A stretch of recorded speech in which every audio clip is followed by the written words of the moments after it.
ನಮ್ಮ ಜಿಲ್ಲೆಯನ್ನು ಮತೀಯ ಸೂಕ್ಷ್ಮ ಜಿಲ್ಲೆ ಅಂತ ಆನೆಪಟ್ಟಿದೆ ನಮಗೆ. ಇದರ ಹಿನ್ನೆಲೆಯಲ್ಲಿ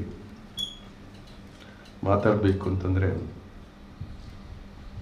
ಪರಗಿಪೇಟೆಯ ದಿಗಂತ ನಾಪತ್ತೆ ಪ್ರಕರಣ ಅದು ಯಾವುದೋ ದಿಕ್ಕಿನ ಕಡೆಗೆ ಹೋಗಲಿಕ್ಕೆ ಮತೀಯವಾದಿ ಸಂಘಟನೆಗಳು ಅದನ್ನು ಒಂದು ಜನರ ಮನಸ್ಸಲ್ಲಿ ತಪ್ಪು ಭಾವನೆಯನ್ನು ಮೂಡಿಸಿ ಸಮಾಜದಲ್ಲಿ ಸಾಮರಸ್ಯಕ್ಕೆ ಕುಂದು ತರತಕ್ಕಂಥ ಕೆಲಸವನ್ನು ಮಾಡಿದ್ದಾರೆ. ನಾಪತ್ತೆ ಪ್ರಕರಣಕ್ಕೆ ನಾಪತ್ತೆ ಅಂತ ಹೇಳಿ ಅಷ್ಟಕ್ಕೆ ಅದ್ರ ಬಗ್ಗೆ ಮಾತಾಡ್ತಕ್ಕಂಥ ಆಗ್ತಿದ್ರೆ ಅದು ಒಂದು ಆದರ್ಶ ರಾಜಕಾರಣ ಆಗ್ತಿತ್ತು. ಅದರ ಬದಲಾಗಿ ಏನೂ ಸುಳಿವು ಇಲ್ಲದಂಥ ಸನ್ನಿವೇಶದಲ್ಲಿ ಕೂಡ ಅದಕ್ಕೆ ಸುಳ್ಳುಗಳ ಕಥೆಯನ್ನು ಕಟ್ಟಿ ಜನರಿಗೆ ಪ್ರಚೋದನೆಯನ್ನು ನೀಡ್ತಕ್ಕಂಥ, ಈ ಪ್ರಚೋದನೆ ಎಲ್ಲಿವರೆಗೆ ಹೋಗ್ತಿತ್ತು ಅಂತ ಹೇಳಿದ್ರೆ ಅದು ಒಂದು ಘರ್ಷಣೆಗೆ ಕಾರಣ ಆಗಲಿಕ್ಕೂ ಸಾಧ್ಯತೆ ಇತ್ತು. ಇದರಿಂದ ಕೇವಲ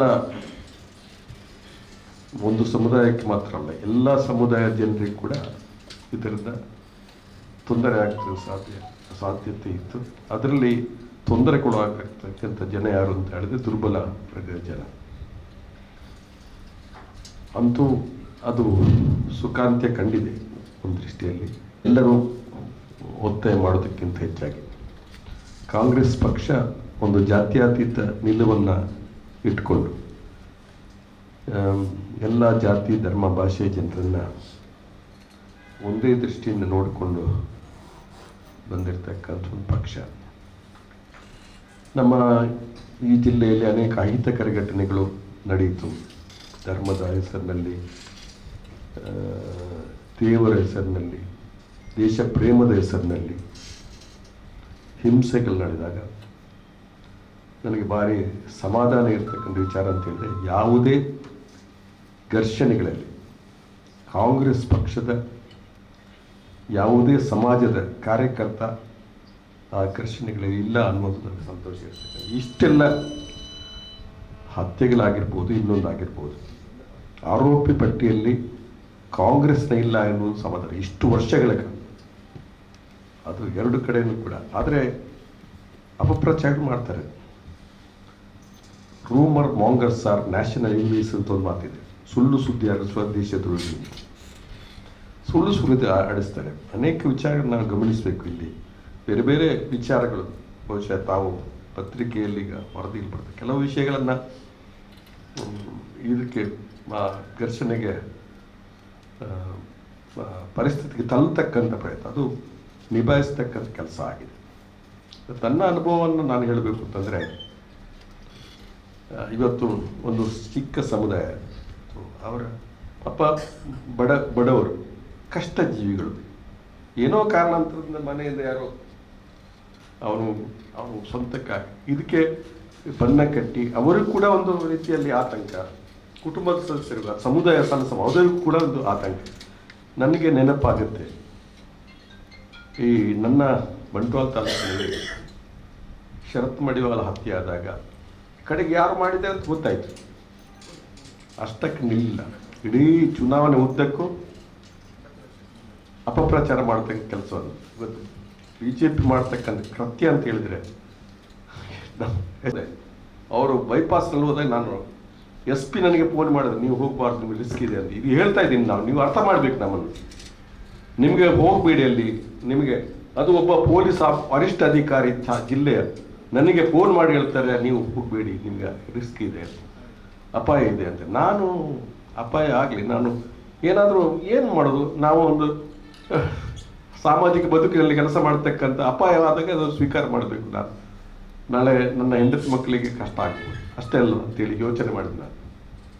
ನಾನು ನೇರ ಹೋದೆ. ಹೇಳಿದ್ರು ಮಾಡಿದವರು ಬಂದರು ಅಂತ ಹೇಳುವಂಥ ಮಾತನ್ನು ಕೂಡ ಕೇಳಿದ್ದೆ. ಇವತ್ತು ಇದನ್ನು ಹೇಳ್ತಾ ಇರೋದು ನಾನು ಪತ್ರಿಕಾ ನನ್ನ ಸ್ನೇಹಿತರ ಮುಂದೆ ನಾನು ನನ್ನ ಮಾತನ್ನು ಬಿಚ್ಚಿಡ್ತೇನೆ. ನಾನು ನಮಗೆ ಎಷ್ಟು ನೋವಾಗಬಹುದು. ಆಗ ನಾನು ಹೇಳಿದೆ, ದೇವರಿದ್ದಾರೆ, ಯಾರು ಮಾಡಿದ್ದಾರೆ ಅಂತ ಗೊತ್ತಾಗತ್ತೆ ಅಂತ ಮಾತನ್ನು ಹೇಳಿದೆ. ಈ ಸಂದರ್ಭವನ್ನು ಉಪಯೋಗಿಸ್ಕೊಂಡು ಹೇಗೆ ಮಾಡ್ತಾರೆ ಅಂತ ಹೇಳೋದನ್ನು ನಾನು ಒಂದು ವಾರದಲ್ಲಿ ವಿಶೇಷ ಅಂದರೆ ಮಾಡಿದವರು BJP ಕಾರ್ಯಕರ್ತರು ಅಂತ, ಅದು ವಿಶೇಷ. BJP ಕಲ್ಲಡಕದಿಂದ ಬಂದ BJP ಕಾರ್ಯಕರ್ತ ಇವತ್ತಿಗೂ ಕೂಡ ಕಾರ್ಯಕರ್ತರಾಗಿದ್ದಾರೆ ಆ ಪಕ್ಷದಲ್ಲಿ, ಅಲ್ಲ ಅಂತ ಹೇಳಿ ಅವರು. ಇಂಥ ಪ್ರಕರಣಗಳು ಬಹುಶಃ ಹಿಂದೂಗಳ ಹತ್ಯೆ ಆಗಿ, ಮುಸ್ಲಿಮರ ಹತ್ಯೆ ಆಗಿ, ನಾವು ಮನುಷ್ಯನ ಹತ್ಯೆ ಆಗಿದೆ ಅಂತ ತಿಳ್ಕೊಳ್ಬೇಕು, ತಿಳುವಳಿಕೆ ಇರ್ಬೋದು. ನಾನು ಈಗ MLA ಆಗಿ 85ನೇ ಇಸ್ವಿಯಲ್ಲಿ ನಾನು ಪ್ರಥಮ MLA. ನನಗೆ 40 ವರ್ಷ ಆಯ್ತು ನಾನು MLA ಆಗಿ, 40 years. ಎಷ್ಟೋ ಜನ ಆ ನಂತರ ಹುಟ್ಟಿದವರು ಇರ್ಬೋದು ಇಲ್ಲಿ ಪತ್ರಿಕಾ ಮಾಧ್ಯಮದಲ್ಲಿ ಕೆಲಸ ಮಾಡ್ತಕ್ಕ. ನನಗೆ 40. ನಿಮ್ಗೆ ಎಷ್ಟು ಪ್ರಾಯ ಆಯ್ತು? ಯಾಕೆ ತಪ್ಪಾಗಿ ತಿಳ್ಕೊಳ್ತೀನಿ. ಇಲ್ಲಿ ನನಗೆ, ನಾನು ರಾಜಕೀಯದಲ್ಲಿ MLA ಆದ ನಂತರ ಹುಟ್ಟಿದವರು ಇದ್ದಾರೆ. ನಾನು ಹೇಳೋದು, ನಾವು ಯಾವುದೇ ಪ್ರಾಮಾಣಿಕತೆಗೆ ಗೌರವ ಕೊಟ್ಟು, ಈ ಜಿಲ್ಲೆಯ ಸಾಮರಸ್ಯಕ್ಕೆ ಆದ್ಯತೆಯನ್ನು ಕೊಟ್ಟು, ಈ ಜಿಲ್ಲೆಯ ಅಭಿವೃದ್ಧಿಗೆ ಆದ್ಯತೆಯನ್ನು ಕೊಟ್ಟು ಕೆಲಸ ಮಾಡಿದ್ದೀವಿ ನಾವು. ನಮಗೆ ಇವತ್ತು ಸೋಲಾಗಿರ್ಬೋದು, ಬಹುಶಃ ನಾನು ಕೆಲಸ ಮಾಡದೆ ಸೋತದ್ದಲ್ಲ. ಇಂಥ ಅಪಪ್ರಚಾರಗಳು ನನಗೆ ಘಾಸಿಯಾಗಿದೆ, ನನ್ನನ್ನು ಘಾಸಿಯಾಗಿದೆ. ಅದಕ್ಕಿಂತ ಹಿಂದೆ ಒಂದು ಭಾರತೀಯ ಹತ್ಯೆ ಅಂತ ಮಾಡಿದ್ರು. ಹುಡುಗರೆಲ್ಲ ತಿಳ್ಕೊಳ್ಬೇಕು, ಭಾರತೀಯ ಹತ್ಯೆ ಅಂತ ಯಾರೊಬ್ಬರು ಮಾಡಿದ್ದಾರೆ ಅಂತೇಳಿ. ಯಾರೊಬ್ಬರು ಮಾಡಿದ್ದಾರೆ, ಅವ್ರು ಮಾಡಿದವರು ಯಾರಂತ ಈಗಲಿದ್ದಾರೆ, ಅವರು BJPಗೂ ಸೇರಿದ್ದಾರೆ ಆ ಕುಟುಂಬದ. ಆದರೆ ಅದನ್ನು ನಮ್ಮ ತಲೆಗೆ ಮೇಲೆ ನನಗೆ ಕಟ್ಟುವಂಥ ಕೆಲಸ. ನನಗೆ ಎಷ್ಟು ನೋವುಗಳನ್ನು ಈ ಸಾಮರಸ್ಯದ ಹೆಸರು ಮೇಲೆ ನಮಗೆ ಎಷ್ಟು ನೋವನ್ನು ತಿಂದಿರ್ಬೋದು ನಾವು. ಶಿವಪ್ಪ ಬಂಗೇರ ಅಂತ ಒಬ್ಬನ, ಅದರಲ್ಲೂ ಕೂಡ ನಾವು ಯಾರು ಮಾಡಿದೆ ಯಾವುದೋ ವಿಚಾರ ಉಂಟೆ, ಯಾರು ಸಾಹಿತ್ಯ ಅಂತ ಕಾಯುವಂಥ ಒಂದು ರಾಜಕಾರಣ ಈ ಜಿಲ್ಲೆಯಲ್ಲಿ. ಇವತ್ತು ಇಲ್ಲಿ ಅಂತಿದೆ, ಏನು ಗ್ರಹಣ ಮಾಡಿ ಸುದ್ದಿಯನ್ನು ಕೊಡ್ಬೇಕು. ಅದನ್ನು ನಿಮ್ಮ ಪತ್ರಿಕಾ ಜಾಸೂಸಿ ಮಾಡಬೇಕು. ಪತ್ರಿಕೆಯಲ್ಲಿ ನೀವು ಅದನ್ನು ಹೇಗೆ ನಡೆಯಿತು, ಏನಾಯಿತು ಅಂತೇಳಿ ನಾವು ಅಲ್ಲಿ ಇಲ್ಲ. ನನಗೆ ನನ್ನ ಪೈಕಿ ಹೇಳಿದವರು ಕೇಳ್ಬೋದು, ಆದರೆ ನೀವು ಸ್ವತಂತ್ರವಾಗಿ ಏನು ನಡೆಯಿತು, ಏನು ಘಟನೆ ಆಯಿತು, ಹೇಗೆ ಭಾಳ ಸುಲಭ ಆಗಿದೆ. ಇವತ್ತಿನ ನನ್ನಲ್ಲಿ ಕೂಡ ಒಂದು ಕಾರ್ಯಕ್ರಮದಲ್ಲಿ ನನಗೆ ಸ್ಟೇಜಿಗೆ ಬರಬಾರ್ದು ಅಂತೇಳಿ ಒಂದು ಸಂಘಟನೆ ಆಯಿತು. ಒಂದು ಸಾರ್ವಜನಿಕ ಕಾರ್ಯಕ್ರಮ, ನಾನು ಸೋತಿರ್ಬೋದು, ಸ್ಟೇಜಿಗೆ ಬರಬಾರ್ದು ಅಂತೇಳಿ ಅವರು ಕೂಡ ಯಾವ MLAಗಳು ಇಲ್ಲಿ ಇದ್ದಾರೆ, ಅದು ಎಲ್ಲ BJP ಅವರ ಹಕ್ಕುಚ್ಯುತಿ ಮಂಡನೆ ಎಲ್ಲರೂ ಮಾಡಿದ್ದಾರೆ. ಇದೊಂದು ವಿಶೇಷ. ನಾವು MLAಗಳಿದ್ದೆವು, ನಾವು ವಿರೋಧ ಪಕ್ಷ ಇದ್ದೆವು, ನಾವು ಯಾವುದೇ ಅಂತ ಸನ್ನಿವೇಶ ಅಲ್ಲ ಅದು. ಅದನ್ನು ತಾವೇ ಸಿದ್ಧಪಡಿಸೋದು, ಅದನ್ನು ತಯಾರು ಮಾಡಿ ಬಹುಶಃ ಪಬ್ಲಿಕ್ಕಿಗೆ ನಾವು ಭಾರಿ ಒಳ್ಳೆ ನಾವೆಲ್ಲ ಗಲಾಟೆಯಲ್ಲಿ ಇಲ್ಲ ಅಂತೆ. ಗಲಾಟೆ ಮಾಡುವವರು ಕಾಂಗ್ರೆಸ್ನವರು ಯಾವತ್ತೂ ಅಲ್ಲ. ನಾವು ಯಾಕೆ ಗಲಾಟೆ ಮಾಡುವ ಸ್ವಭಾವದವರು ಅಂತ ಹೇಳೋದನ್ನು ನಾವು ಅರ್ಥ ಮಾಡಿ, ಇದೆಲ್ಲವೂ ಕೂಡ ನಾನು ವಿಚಾರವನ್ನು ಒಂದು ದಿವಸ ತಮ್ಮ ಜೊತೆ ಹಂಚಿಕೊಳ್ಬೇಕು ಅಂತೇಳಿ ಪತ್ರಿಕಾಗೋಷ್ಠಿಯನ್ನು